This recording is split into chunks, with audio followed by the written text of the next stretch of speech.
Hello everyone, my name is Pankaj Godwani. आज हम लोग यहाँ पे मिल रहे हैं to discuss writing ability test. Now guys, आपको सिम्बायोसिस लॉ एडमिशन टेस्ट के बारे में ऑलरेडी पता है। There are some changes made to this year's paper pattern. There will be 60 questions. Each section will have 12 questions. In total ये 60 minutes का एक paper होने वाला है। बट देन इसके अलावा 30 minutes का एक राइटिंग एबिलिटी टेस्ट भी होगा। सो राइटिंग एबिलिटी टेस्ट के बारे में हम लोग यहाँ पे आज डिस्कस करेंगे। काफ़ी सारे स्टूडेंट्स जो हैं वो कंफ्यूज हो रहे हैं कि किस तरीके से राइटिंग एबिलिटी टेस्ट को अप्रोच करना है। हमारा कौन कौन से टॉपिक्स हमारे साथ हमको यहाँ पे देखने को मिल सकते हैं। in addition to it, some students also get confused about how writing ability test increases or decreases our chances of selection at Symbiosis Law Schools. तो मैं कोशिश करूँगा कि मैं आपके सारे डाउट्स इस वीडियो के थ्रू एड्रेस कर पाऊँ। So let's move ahead. First, writing ability test होता क्या है? So when I talk about writing ability test, it is basically your test or your ability to write skillfully and coherently while maintaining the clarity of thought. What do I mean by writing skillfully and coherently? See, आपको एक particular topic वहाँ पे दिया हुआ है। Now topic के ऊपर जो आप अपना ओपिनियन दे रहे हैं, क्या जो टेक्स्ट है जो उस ओपिनियन को फॉलो करेगा, क्या वो टेक्स्ट आपके ओपिनियन को सपोर्ट कर रहा है? क्या जो पूरा पैराग्राफ आप वहाँ पे लिख रहे हैं, पूरा पैसेज जो आप वहाँ पे लिख रहे हैं, क्या वो कोहेरेंट है, आपके आइडिया को सपोर्ट कर रहा है? सो आप किसी भी टॉपिक के ऊपर ओपिनियन दे सकते हैं, but then in addition to opinion you also need to write, you also need to provide some premises. कुछ फैक्ट्स आपको प्रोवाइड करने होते हैं जो आपके ओपिनियन को सपोर्ट करते हैं। सो it is not just about providing opinion. It is also about providing appropriate premises that support your opinion और आपका जो personalized view है उस particular topic पे। So writing ability test के बारे में मैंने आपको एक basic introduction दिया। अब writing ability test actually केवल सिम्बायोसिस लॉ स्कूल्स पे ही एप्लीकेबल नहीं है। बहुत सारे अलग अलग एग्जाम्स में राइटिंग एबिलिटी टेस्ट को अलग अलग नाम से जाना जाता है। So if you are planning to study abroad and आप उसके लिए GRE या फिर GMAT का एग्ज़ाम लिखते हैं, तो वहाँ पर भी AWA के नाम से एक सेक्शन आपको मिलता है जो कि एग्जैक्टली इन्हीं वैट के सिमिलर लाइंस पे ही वर्क करता है। If you are talking about if you plan to take admission in some B school in India, तो वहाँ पे एनालिटिकल राइटिंग टेस्ट जो है, एनालिटिकल राइटिंग टेस्ट एक अलग से सेक्शन होता है। सो ये जो राइटिंग एबिलिटी टेस्ट हम लोग डिस्कस कर रहे हैं, ये इन्हीं लाइंस पे ही वर्क करेगा। तो देखते हैं बिगिन कैसे हुआ था राइटिंग एबिलिटी टेस्ट। सो ये राइटिंग एबिलिटी टेस्ट जो है वो एक्चुअली XLRI ने बिगिन किया था। XLRI is an institution for management studies in India and XLRI के बाद IIMs जिनको हम इंडियन इंस्टीट्यूट ऑफ मैनेजमेंट्स के नाम से जानते हैं, तो IIMs ने ये प्रैक्टिस बिगिन किया and Symbiosis group was the third organisation to follow the suit. So Symbiosis के MBA इंस्टीट्यूशंस ने पहले ये प्रैक्टिस बिगिन किया and this was followed by Symbiosis law admission test. Symbiosis law schools ने भी SLAT में यही इंट्रोड्यूस किया। So and with law courses becoming popular among students, many more institutions are expected to adopt this practice. तो हम लोग देखेंगे कि इन कमिंग ईयर्स बहुत सारे अलग अलग इंस्टीट्यूशंस जो है वो वैट का एक पर्टिकुलर प्रोसेस जो है अपने अपने इंस्टीट्यूट्स के लिए रखेंगे। So will now discuss some basic things about वैट। वैट is basically your ability is a measure to check your ability to think critically. आपको जो टॉपिक दिया हुआ है आप उसको कितना अच्छे से इवेल्युएट करते हैं, फिर उसके बाद उसके ऊपर एक ओपिनियन देते हैं। जो टॉपिक्स होते हैं वैट के, वो जनरल इंटरेस्ट के टॉपिक्स होते हैं। That means you don't need to have any specific knowledge in order to write it efficiently. Day to day life में जो आप सोसाइटी में इवेंट्स होते हुए देखते हैं, तो वहाँ पे आपका ओपिनियन पूछा जाता है। So next is your ability to explore complexities. मतलब आप उस पर्टिकुलर टॉपिक में कितनी कॉम्प्लेक्सिटीज़ इन्वॉल्व है, आप किस तरीके से उन कॉम्प्लेक्सिटीज़ के थ्रू नेविगेट करते हैं, that is again an important ability. So आपसे अगर एक क्वेश्चन पूछा गया जैसे कि are government schools in villages doing enough to educate the underprivileged, तो आपसे एक क्वेश्चन पूछा गया कि क्या गवर्नमेंट स्कूल्स जो हैं विलेजेस में अच्छा काम कर रहे हैं to educate the underprivileged. इसका एक कोई पर्टिकुलर आंसर नहीं हो सकता, यानी कि आपका आंसर कोई ऐसा नहीं हो सकता जो एक पर्टिकुलर डायरेक्शन में जाए. ऑब्वियसली गवर्नमेंट अच्छा काम कर रही है, अंडर प्रिविलेज्ड के लिए एक वहाँ पे फैसिलिटी भी दे रखी है कि वो एजुकेशन ले पाएँ जो शहर में आके नहीं ले पाए या जिनके पास इतने फाइनेंशियल रिसोर्सेज नहीं है, तो कम से कम उनको अच्छी एजुकेशन वहाँ पे मिल पाए. तो एक इसका आंसर ये हो सकता है. साथ ही साथ you can also highlight a couple of complexities involve. वहाँ पे कुछ उसके ड्रॉबैक्स आप बता सकते हैं कि यहाँ पे ये नहीं हो रहा. So there can not be any answer जो एक पर्टिकुलर डायरेक्शन में ही आगे जाता जाए कि हाँ गवर्नमेंट बहुत अच्छा काम कर रही है, या फिर you can not be extremely critical about this topic as well. So आपका आंसर जो है वो बहुत ही बैलेंस्ड वे में सामने आना चाहिए. आपका ओपिनियन जो है वो बहुत ही बैलेंस्ड वे में सामने आना चाहिए, जहाँ पे आप कुछ एडवांटेजेस काउंट करवा रहे हैं एंड कुछ डिसएडवांटेजेस भी काउंट करवा रहे हैं, but your overall opinion is on the positive side. तो इस तरीके से आप अपना ओपिनियन वहाँ पे देंगे. सो मैंने आपको जैसे बताया, it's your ability to explore the complexity of an issue और एन ओपिनियन. तो ये उसी का ही मैंने आपको एक एग्जाम्पल दिया था. जब कैंडिडेट्स को जज करने की बारी आती है, there are a couple of parameters जिन पे कैंडिडेट्स को जज किया जाता है. सो अगर आप देखें तो ओवरऑल क्वालिटी ऑफ आइडियाज़, कि आप किस तरीके के आइडियाज़ वहाँ पे प्रेजेंट कर रहे हैं, your ability to organise, develop, express those ideas, यानी कि इफेक्टिव एक्सप्रेशन की बात कर रहा हूँ. Next, your knowledge and application. आप किस जैसे आप एक पर्टिकुलर टॉपिक के ऊपर न्यूज़पेपर में डेली पढ़ते हैं, तो आप कौन कौन से आइडियाज़ रख पा रहे हैं सामने. So that's knowledge and application, कि आपने जो पढ़ा है आप उसको किस तरीके से अपने ओपिनियन को सपोर्ट करने के लिए यूज़ कर रहे हैं. Next is your ability to control the elements of standard written English. So obviously you ought to know the rules of English, जो आप वहाँ पे किस तरीके से अपने ideas present करेंगे. Using punctuations and ability to segregate ideas using transitional words, ये कुछ important skills है जो आपको वहाँ पे show करनी पड़ेगी. इन्हीं के बेसिस पे जो पैनलिस्ट है वो आपको सिलेक्ट करेंगे whether you deserve a place on the campus or not. तो यहाँ पे आपने देखा. Next, we're going to discuss 4 C's that will help you greatly boost your score on the VAT. Now, these 4 C's are content, coherence, competence, and conciseness. When I talk about content, this is the star of your essay. You may want to add, some idioms to start your essay with. साथ ही साथ आपका जो content है वो relevant होना चाहिए, आपके opinion को support करना चाहिए. Do not try to add everything to your essay. आप जितना उसको क्रिस्प रखेंगे, क्लियर रखेंगे, उतना ज़्यादा अच्छा रहेगा. So content was one.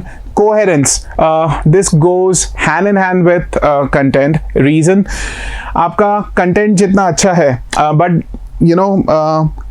Ideas में देयर इज़ नो कोहेरेंस, तो फिर उस कंटेंट का कोई फ़ायदा नहीं है. So you need to make sure कि कंटेंट आप अच्छा प्रोवाइड कर रहे हैं, तो साथ ही साथ कोहेरेंस भी होना चाहिए. When I talk about coherence, आपका जो फ्लो है उस ऐसे का, वो flow, there should be an introduction should be followed by body, and finally there should be a conclusion. साथ ही साथ जो आपका कोहेरेंस है वो पैराग्राफिंग से भी दिखता है. जैसे आपने एक आइडिया स्टार्ट किया, नेक्स्ट आइडिया जो है आप नेक्स्ट पैराग्राफ से बिगिन करेंगे. सो next is competence. Now I talk about competence. आपको एक चीज़ देखनी है कि ग्रामेटिकली आपका जो ये जो ऐसे है वो बिल्कुल सही होना चाहिए. कुछ गलतियाँ हो सकती है, but then you need to keep the number low you need to keep the number as low as possible. When I talk about conciseness, which is obviously the fourth aspect, तो आपको कोशिश करनी है कि आप बहुत सारे ideas वहाँ पे include ना करें. See, I'll give you an example.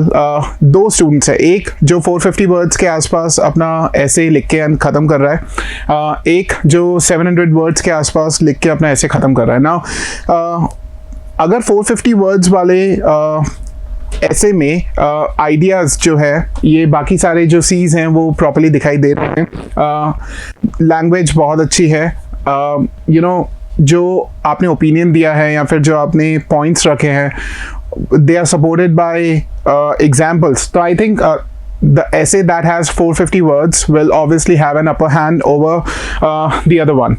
So conciseness, you need to make sure कि आपका जो essay है वो concise हो. Next is how to write WAT. So मैंने obviously यहाँ पे आपके लिए कुछ 4-5 points रखे हुए हैं जिनका आप ध्यान रखना है. So first is plan, plan and plan. Now when I say plan, plan and plan, I mean आपको जो 30 minutes वहाँ पे मिलेंगे ऐसे लिखने के लिए, आपको वहाँ पे 30 minutes को अलग अलग सेक्शंस में बांटना है. So for example you might want to read and frame ideas in your mind for first 2 or 3 minutes. So reading and rereading the topic, trying to identify कि यहाँ पे कौन कौन से फ्लॉज आप ऑब्जर्व कर पा रहे हैं, या फिर ओवरऑल ऑर्गेनाइजेशन जो है फर्स्ट फ्यू मिनट्स में आपको ध्यान रखना है. सो 2 minutes for reading and rereading the topic, सोचना उसके बारे में कि कौन कौन से पॉइंट्स आपको वहाँ पे रखने हैं. Next few minutes for thinking and preparing the outline. So ये फर्स्ट 5 minutes आप यहाँ पे स्पेंड कर सकते हैं. कुछ पॉइंट्स, कुछ एग्जाम्पल्स, जो प्रेमाइसेस आप वहाँ पे रख रहे हैं, तो प्रेमाइसेस के लिए भी आप वहाँ पे कुछ एग्जाम्पल्स देंगे. सो कौन कौन से ऐसे प्रेमाइसेस रखने वाले हैं, कितने पॉइंट्स आप इंक्लूड करने वाले हैं, क्या वहाँ पे कुछ काउंटर प्रेमाइसेस या फिर कुछ ऐसे एग्जाम्पल्स रखने वाले हैं जो शायद टॉपिक जो है दोनों साइड को दिखा पाए. तो let's say if you're talking about education in rural areas, or is government doing enough to educate underprivileged kids in rural areas, तो वहाँ पे आप दोनों साइड के पॉइंट्स डिस्कस करेंगे. आप ऐसे पॉइंट्स पे डिस्कस करेंगे जो एजुकेशन को पॉजिटिव लाइट में दिखाए, आप ऐसे पॉइंट्स पे डिस्कस करेंगे जो एजुकेशन को नेगेटिव लाइट में दिखाए. फिर आपको ये सोचना है कि ओवरऑल जो पॉइंट ऑफ व्यू है वो पॉजिटिव होना चाहिए या नेगेटिव होना चाहिए. So first few minutes could be spent doing all this. Next आपको you need to think about some examples. उन पॉइंट्स को सपोर्ट करने के लिए आपको कुछ एग्जाम्पल्स भी वहाँ पे रखने की ज़रूरत पड़ेगी. सो अगर आप ऐसा कर रहे हैं कि 2 पॉइंट्स सपोर्ट में रख रहे हैं, 1 पॉइंट जो है अगेंस्ट में रख रहे हैं, तो इन शॉर्ट आपने वहाँ पे 3 पॉइंट्स प्रोवाइड किए. तीनों पॉइंट्स को सब्सटैंशिएट करने के लिए कुछ एग्जाम्पल्स होने चाहिए. Now those examples need to be relevant examples. ऐसा नहीं कि आपने कॉमन एग्जाम्पल्स उठा के और दे दिए. तो आप जो वहाँ पे प्रेमाइसेस भी रखेंगे, कुछ पॉइंट्स भी रखेंगे, वो ऐसे होने चाहिए जो रेलेवेंट हो. You should bring novelty to the idea. फिर जो आपका मेजॉरिटी टाइम है, ये जो मैंने आपको ये जो मैंने ब्रेकअप दिया है 30 minutes का, that's only suggestive in nature. It may change depending on person to person. So majority time जो है वो आपका लिखने में जाएगा. सो जो आपने आइडिया सोचे हैं, आउटलाइन ऑलरेडी उसका ड्रॉ किया है, उस अकॉर्डिंग आपको यहाँ पे मेजॉरिटी टाइम लिखने में जाएगा.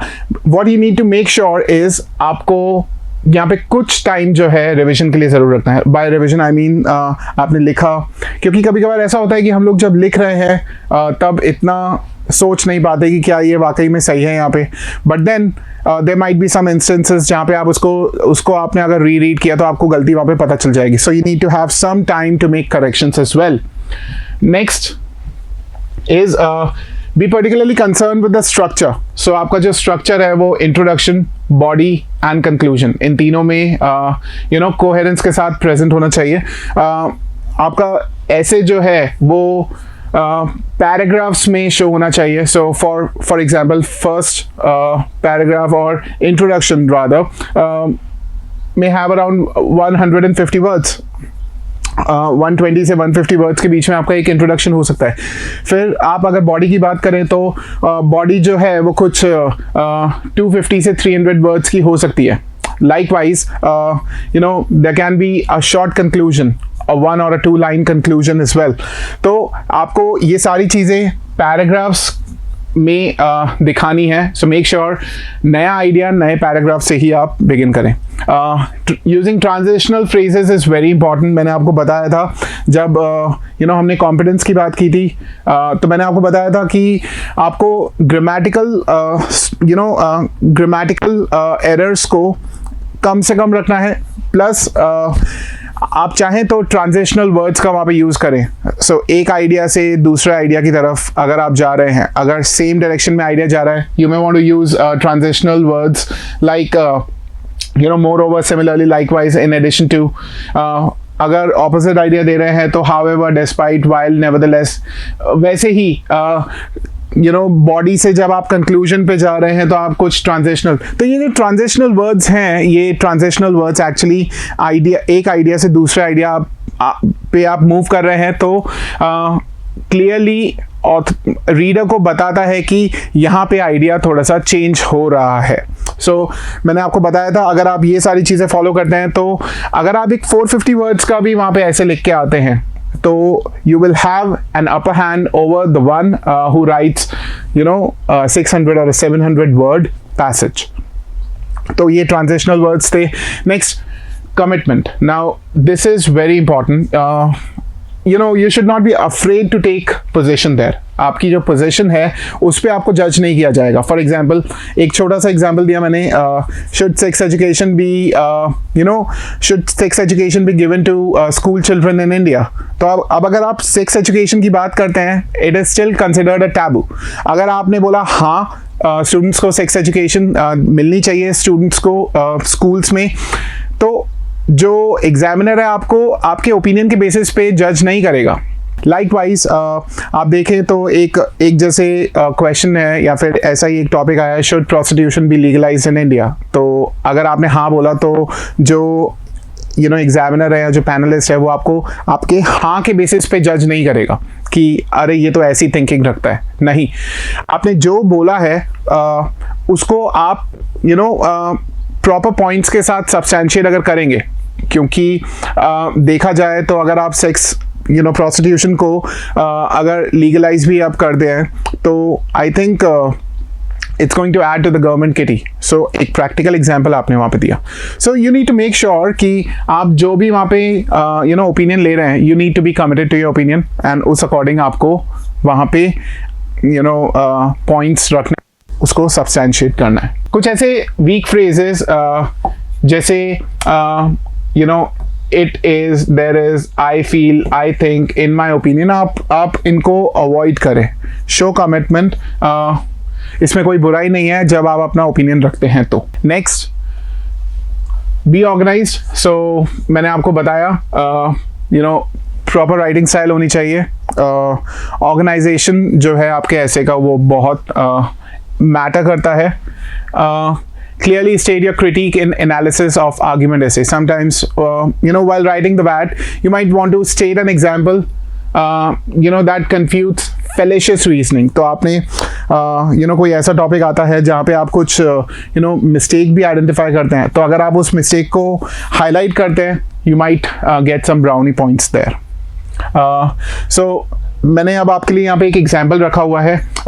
यूजिंग दैट एग्जाम्पल मैंने जितने भी पॉइंट्स आपके साथ डिस्कस किए हैं मैं उनको सम अप करूँगा. सो ये देखिए आपके पास यहाँ पे एक टॉपिक है, laws should not be rigid और fixed, instead they should be flexible enough to take into account various circumstances, times and places. तो ये आपके पास एक टॉपिक है. फिर इसका जो क्वेश्चन है वो आपको दे रखा है, ये रहा. Write a response in which you discuss the extent to which you agree or disagree. आपसे पूछ रहा है कि आप कितना अग्री करते हैं, कितना डिसअग्री करते हैं. अब आपका जो इसमें आंसर है, किसी भी पर्टिकुलर क्वेश्चन के लिए एक ही डायरेक्शन में अगर आप आंसर देते हुए चल रहे हैं तो वो शायद आंसर इतना रेलेवेंट नहीं रहेगा. क्योंकि अगर मैंने एक टॉपिक आपके साथ अभी डिस्कस किया था जैसे प्रोस्टिट्यूशन. सो प्रोस्टिट्यूशन के लिए भी there can be multiple points. Overall जो है आपसे पूछा गया कि शुड प्रोस्टिट्यूशन बी लीगलाइज. तो ओवरऑल आइडिया आपने येस प्रोवाइड किया, ठीक है, कि ओवरऑल ओपिनियन जो है yes prostitution should be legalised, but then अगर आप ऐसा बोल रहे हैं yes prostitution should be legalised, इसका मतलब ये नहीं है कि आप प्रोस्टिट्यूशन के ड्रॉबैक्स काउंट नहीं करवा सकते हैं। ऑब्वियसली आप प्रोस्टिट्यूशन के ड्रॉबैक्स काउंट करवा सकते हैं, बट देन ओवरऑल ओपिनियन यही रहेगा कि प्रोस्टिट्यूशन को लीगलाइज कर देना चाहिए। वैसे ही laws should not be rigid और fixed, instead they should be flexible enough to take into account. अब आप देखें तो यहाँ पे आप जो ओपिनियन है वो है ये, जो एग्जामिनर ने ओपिनियन दिया है, they should be flexible enough to take into account to take account of various circumstances, times and places। अब आप देखें तो इसका आंसर एक बैलेंस्ड वे में भी दे सकते हैं, राइट तो देखते हैं एक बार। तो मैंने इसका जो इंट्रोडक्शन दिया टॉपिक के बारे में, कुछ बैकग्राउंड इंफॉर्मेशन आप यहाँ पे प्रोवाइड करें, a few opening lines about topic, some famous lines by famous personality pertaining to the topic, your opinion or point of view on the topic। तो यहाँ पे देखो, यहाँ जो फर्स्ट पैराग्राफ है कुछ ऐसी ही चीज आपको प्रोवाइड कर रहा है, बैकग्राउंड इंफॉर्मेशन दे रहा है, जहाँ पे बोल रहा है laws are system of rules that are formulated to bring order in society. Background information दे रहा है यहाँ पे आपको। आगे बोल रहा है दे हेल्प ब्रिंग सिस्टम और a country under rule which everyone must obey and accept. Laws are therefore enforced upon people without any bias so that there is discipline and peace। and यहीं से opinion building start हो गई है। Second paragraph यही बोल रहा है, since whole society is subject to same laws, it is responsibility of governing authority to make sure the laws are for people not against them, and government must look into the needs of society. तो बोल रहा है कि यहाँ पे flexibility थोड़ी सी होनी चाहिए। It should look into the needs of society while formulating laws. Moreover since laws should also not be fixed, वो फिक्स नहीं होने चाहिए, मैंने यही आपको बताया था। Thus, while the contrary that laws should be fixed seems plausible in some situations, यहाँ पे आपने अपना ओपिनियन दे दिया। So ये जो लास्ट पैराग्राफ है ये आपका ओपिनियन हो गया। तो आप देखें, आपने बैकग्राउंड इन्फॉर्मेशन दिया, बैकग्राउंड इन्फॉर्मेशन से धीरे धीरे आप ओपिनियन की तरफ बढ़ते गए, लास्ट पैराग्राफ आपका ओपिनियन ही था। तो ये पूरा इंट्रोडक्शन का एक पार्ट है। हम लोग नेक्स्ट स्लाइड पे मूव करते हैं। सो नेक्स्ट इज बॉडी। बॉडी में कम से कम 3 पैराग्राफ्स अगर आप रखते हैं तो उसमें से 2 पैराग्राफ्स ऐसे होने चाहिए जो आपके ओपिनियन को एक्सेंचुएट करें या हाईलाइट करें। एक पैराग्राफ ऐसा होना चाहिए जो अदर साइड दिखाए, सो दैट ओवरऑल जैसा आपने ओपिनियन दिया था जो कि एक बैलेंस्ड ओपिनियन था, अगर आप एक यहाँ पे साइड ये भी दे देते हैं कि ज़्यादा फ्लेक्सिबल लॉज बनाना या फिर जो पूरा ये जो सिस्टम है उसको ज़्यादा फ्लेक्सिबल बनाना वो भी नुकसानदायक है। आई गेस ये एक बैलेंस्ड ओपिनियन आपका सामने लेके आएगा। सो आप इसी तरीके से देखें, मैंने जो आपके लिए यहाँ पे बॉडी रखी हुई है। पहला जो इसका मैंने प्रीमाइस है, for the purpose of forming and maintaining a healthy democratic society laws should be amended with passage of time. Laws को पैसेज ऑफ टाइम के साथ हमें चेंज करना चाहिए, अमेंड करना चाहिए। मैंने उसका रीजन बताया, system of governance where laws are rigid takes the form of dictatorship, कि ऐसा क्यों करना चाहिए। और मैंने फिर इसी को सब्सटेंशिएट करने के लिए यहाँ पे एक एग्जांपल भी रख दिया। दैट मीन्स मेरा जो ओपिनियन था कि लॉज को फ्लेक्सिबल होना चाहिए, उसके लिए मैंने आपको एक पहला पॉइंट दिया। सिमिलरली देखो, मैंने ट्रांजिशन वर्ड भी यहाँ पे यूज़ किया है, सिमिलरली, यानी कि सेम आइडिया को मैं कंटिन्यू करूंगा। Similarly there can be changes in circumstances that require change in laws. For example, case of violence और attack, it becomes essential to put restriction over common man keeping in mind interest of the society. ठीक है, तो एक और मैंने आपको reason दिया।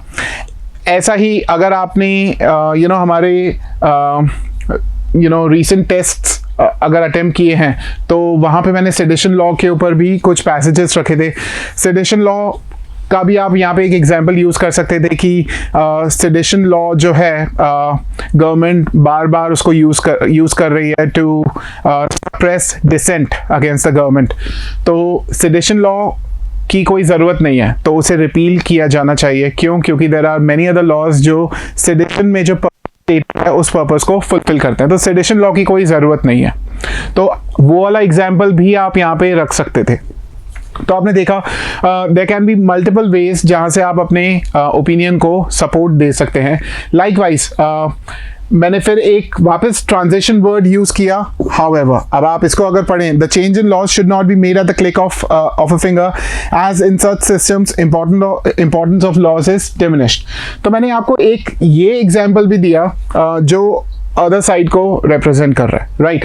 इस तरीके से देखा जाए तो ओवरऑल जो आपका ओपिनियन है वो एक बैलेंस्ड ओपिनियन रहेगा, एंड साथ ही साथ आपने अपना जो बॉडी पार्ट भी यहाँ पे रखा है ओपिनियन को सब्सटैंशिएट करने के लिए, ये बिल्कुल कोहेरेंट है, ओपिनियन से मैच करता हुआ है। तो आप अगर एक 500 वर्ड पैसेज दे रहे हैं, ऑब्वियसली आप यहाँ पे एक और पैराग्राफ ऐड कर सकते हैं, but in all you need to make sure कि आप कम से कम 3 पैराग्राफ रखें, 2 आपके ओपिनियन को सपोर्ट करता हुआ है, एक जो ओपिनियन के अगेंस्ट जा रहा है। इसका मतलब ये नहीं कि हम लोग हमारे ओपिनियन को अंडरमाइन कर रहे हैं, इसका मतलब ये कि हम दोनों तरफ बैलेंस्ड होकर सोच रहे हैं, बट ओवरऑल ओपिनियन जो है वो यही है कि लॉज जो है वो फ्लेक्सिबल होने चाहिए। And finally conclusion. अब कंक्लूजन की अगर मैं बात करूं तो कंक्लूजन जो है वो अगेन ओपिनियन एंड बॉडी दोनों को रिफ्लेक्ट करता हुआ होना चाहिए, कोहेरेंट होना चाहिए। तो आप यहाँ पे देखिए, laws must be flexible but not weak, only strong laws that take into consideration the interests of society as a whole are the ones which form healthy and peaceful society. Therefore there can not be any definite answer, क्योंकि आपने overall laws जो है flexible overall laws जो है वो flexible होने चाहिए, society की नीड्स को मीट करते हुए होने चाहिए, बट देन ज़्यादा फ्लेक्सिबल भी नहीं होने चाहिए। तो देखो, there can not be any definite answer. मैंने ये लिखा, whether laws should be rigid or flexible, as it will completely depend on situation under assessment, कि हम कौन सी सिचुएशन को असेस कर रहे हैं। If you think without bias and more about general welfare, it would lead us to the right path. तो ये एक ऐसा कंक्लूजन है जो कोहेरेंट है, जो आपने ओपिनियन दिया, जैसे आपने बॉडी रखी उसके अकॉर्डिंग आपने यहाँ पे कंक्लूजन भी रखा। तो आपने देखा किस तरीके से वैट को अप्रोच करना है। किसी पर्टिकुलर चीज़ का एक पर्टिकुलर डायरेक्शन में आंसर नहीं हो सकता, ऑब्वियसली कुछ ड्रॉबैक्स होंगे, कुछ बेनिफिट्स होंगे, तो दोनों ही चीज़ों को आपको कंसिडर करके एंड वहाँ पे अपना आंसर देना है। मैंने यहाँ पे आपके लिए कुछ टॉपिक्स भी रखे हुए हैं जो इस बार आप प्रिपेयर कर सकते हैं वैट के लिए। ये ओवरऑल पैसेज जो है वो कुछ इस तरीके का दिखाई देगा। तो मैंने आपको अलग अलग पार्ट्स कवर करवाए थे, मैंने उन सबको कंबाइन करके एक पैसेज या फिर ऐसे जो है आपके लिए यहाँ पे रख दिया है। Next, these are some topics जो इस बार आप प्रिपेयर कर सकते हैं for writing ability test on SLAT. अब यहाँ पे जैसे ये टॉपिक्स हैं तो इनके ऊपर आप अपना ओपिनियन दें, because you must have gone through different editorials. आप देखें तो आपने Sabarimala issue, hike of petrol diesel price in India, आए दिन एडिटोरियल्स जो हैं इन पर्टिकुलर टॉपिक से फिल्ड होते हैं। इनमें से कुछ आर्टिकल्स पे ज़रूर ये इस तरीके से प्रैक्टिस करें, ये स्लैट के पॉइंट ऑफ व्यू से काफ़ी इंपॉर्टेंट है। हम लोग यहीं पे ही फिनिश करते हैं। Thank you so much for your time. You all have a wonderful day.